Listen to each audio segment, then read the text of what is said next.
Whether you need to clean your data or just inspect it for duplicate values so you can understand and answer questions about your data, you first need a way to identify duplicate values. That's true whether you need to search through a single column of data or across multiple columns like a pair, triplet, or other combination of values in a single row. In this video, I review 3 different approaches to identifying duplicate values: manual review, conditional formatting, and helper columns, and discuss some application pros and cons of each. These approaches assume that you don't necessarily need to remove the duplicate rows, but rather identify them in place before you take your next step. Before we begin, let me quickly disclaim that this video is for general information purposes only.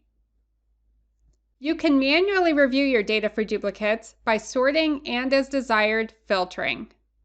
I prefer to do this with my data formatted as an Excel table because with the table, I can be sure that Excel and I agree on where the data begins and ends, meaning I know for sure that all of the columns and all of the rows will be accounted for in sorts and filters. Sorting lets you rearrange your data alphanumerically by one or more columns. You can do this using the arrow buttons in the column header row of your Excel table. When your data is clean, especially with respect to things like spelling mistakes, sorting can make it easy to manually scan for certain values and see whether they're unique or duplicates. When you have a small enough data set, as in it pretty much fits on one screen without scrolling, this approach might be sufficient to your needs. Of course, there are drawbacks. When your data is not clean, that might interfere with your ability to detect duplicates because they won't necessarily be side by side in a sort.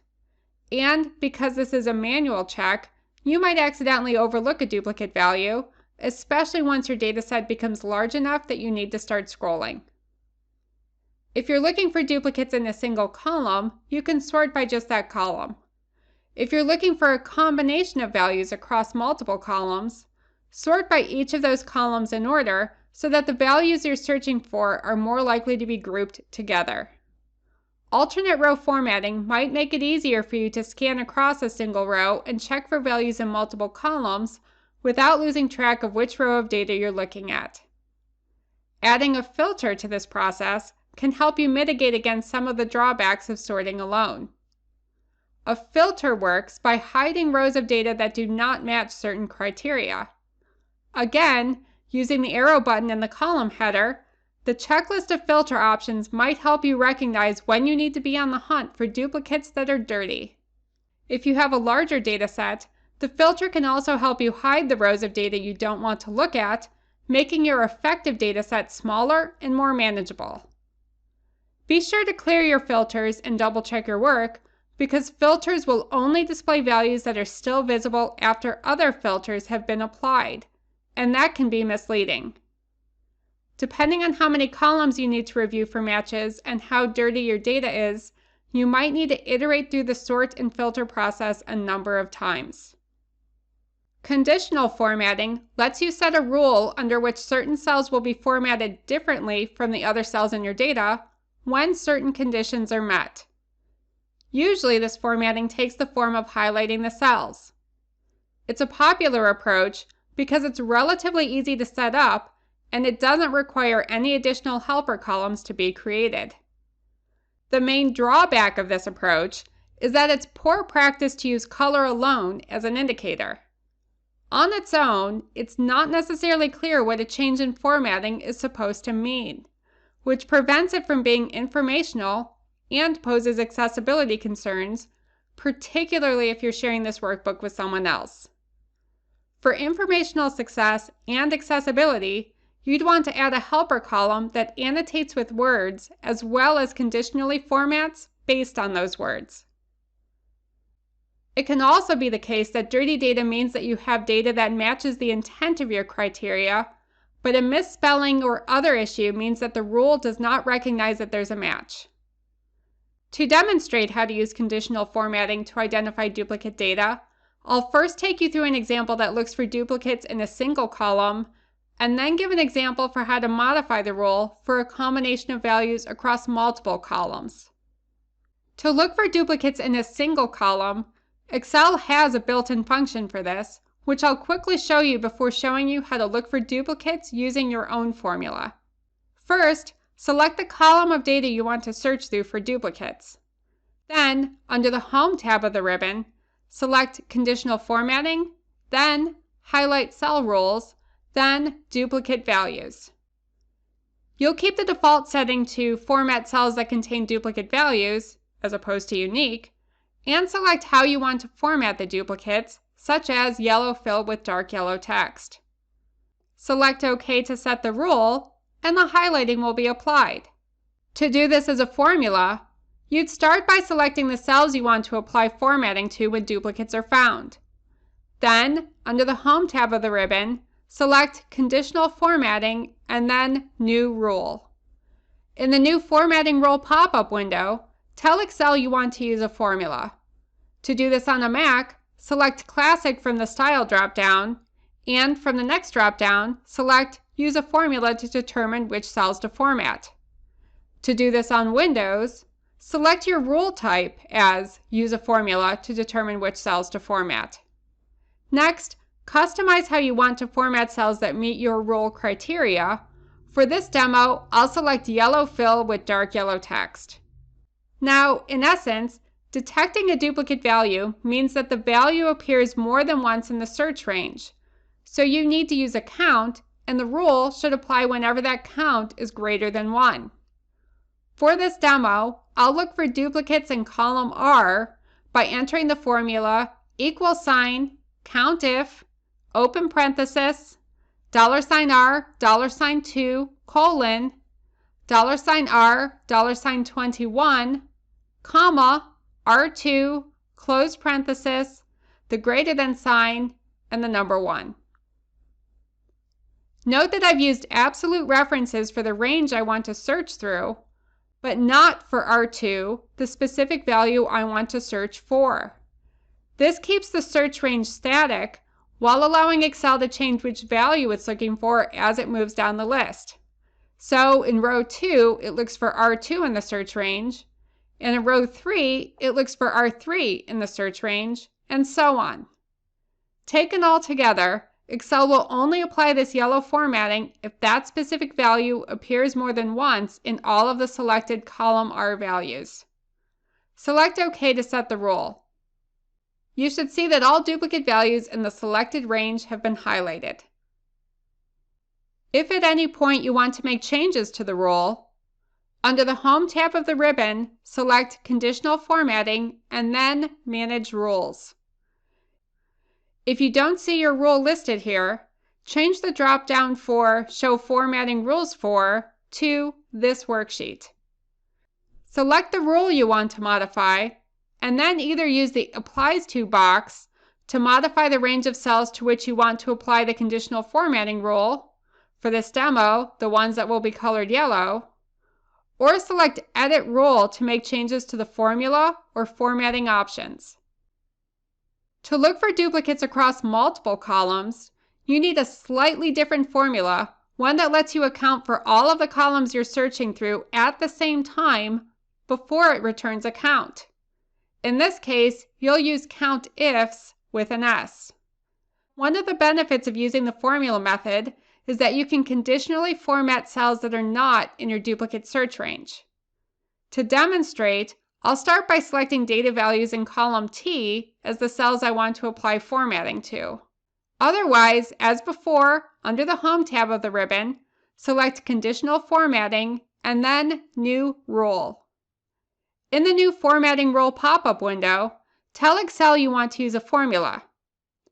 To do this on a Mac, select Classic from the Style drop-down, and from the next drop-down, select Use a Formula to determine which cells to format.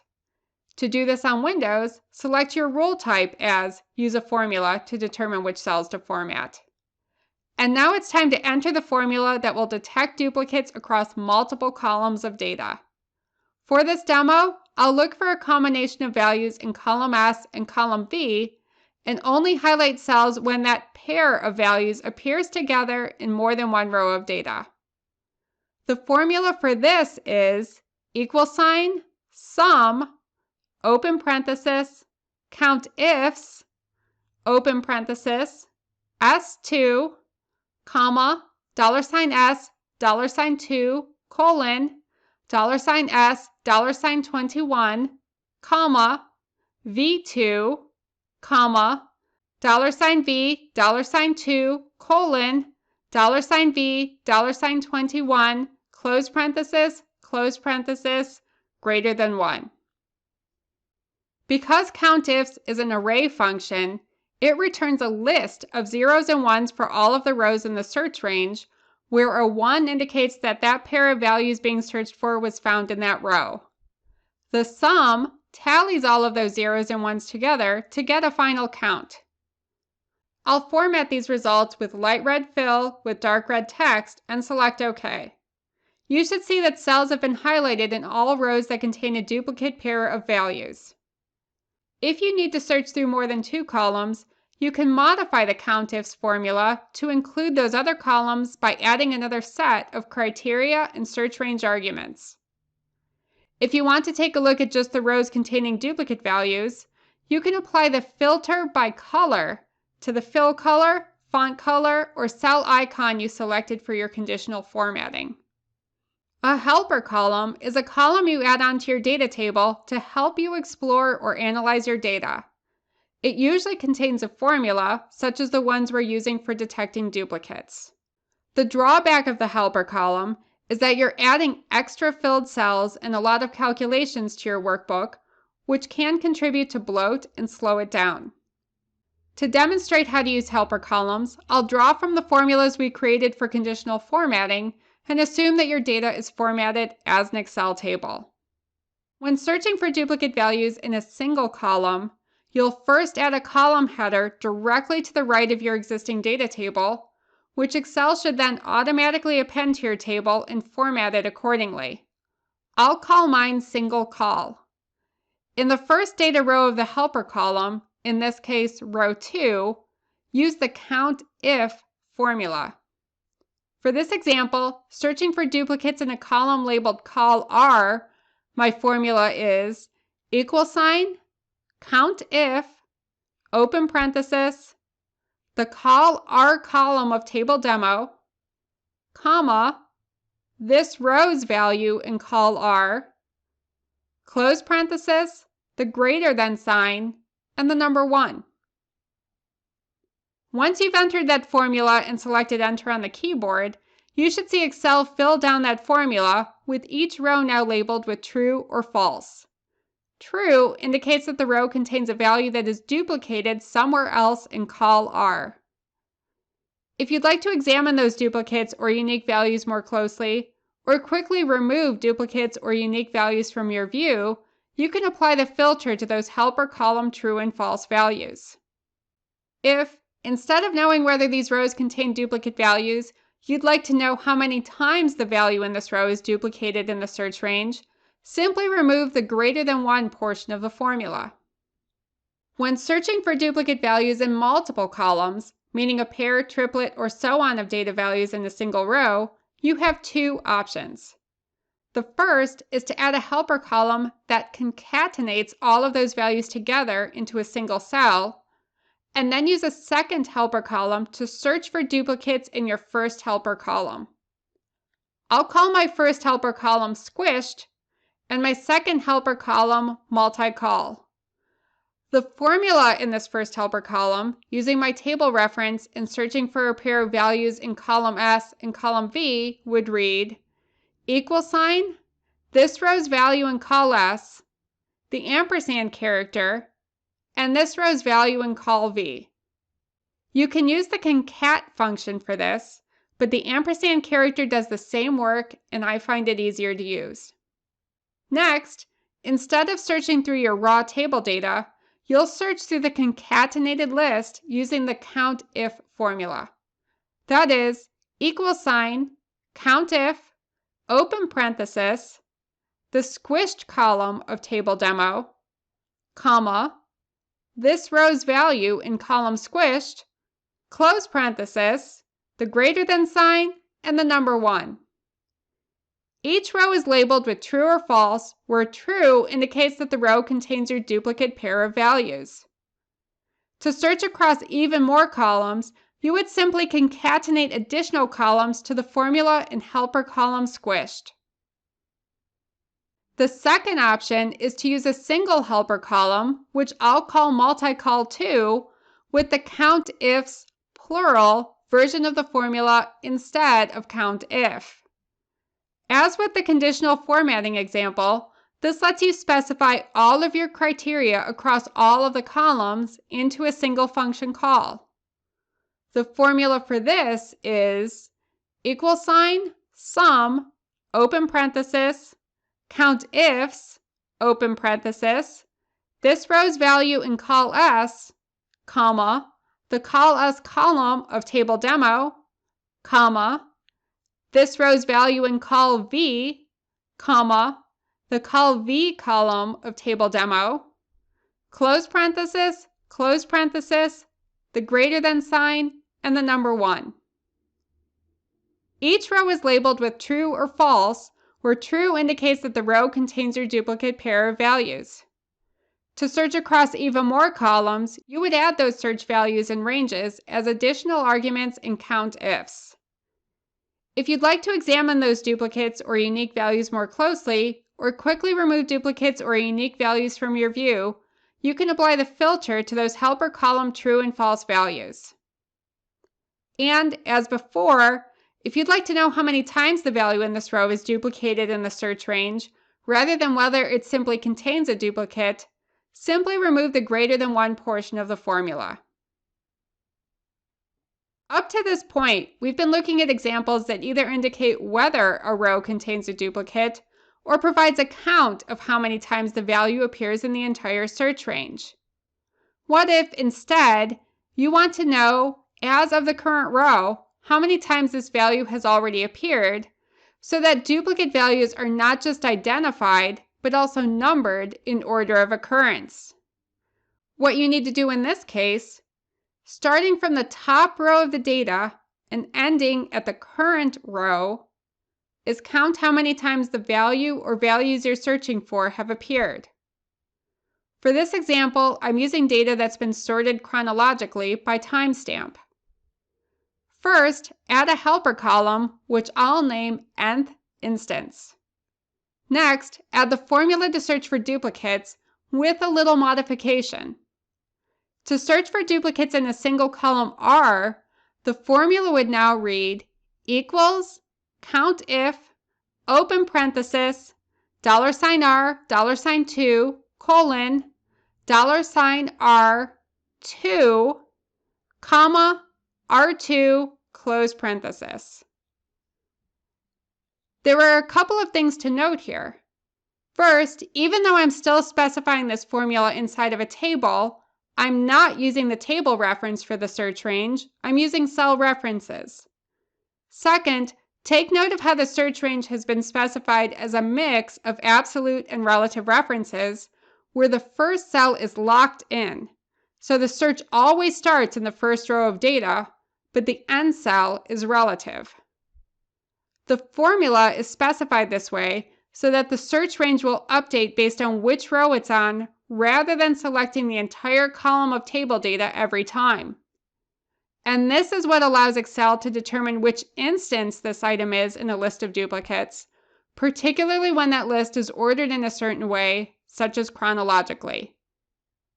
If you still want the ability to filter out duplicate values so that you only see unique rows, or vice versa, you can modify the formula to account for total instances with something like an if function that returns 0 if this row does not contain duplicates across the entire search range. You could then filter for zeros to show only unique values, or hide the zeros to show only duplicate values. To search for duplicates across multiple columns, you would make similar modifications to the COUNTIFs formula, which you could also wrap in an if function as desired. So tell me, which approach will you use? Manual review, conditional formatting, or helper columns? Drop a comment below and let me know. And let me know too if you've still got questions. If you'd like more hands-on help with one of your data projects or training for you and your team, reach out to me, Barbara Olsavsky, the owner and data strategist at Blue Designs LLC, on LinkedIn or at bluedesigns.com. And don't forget to like, subscribe, and share this with someone who needs it. Thank you for watching.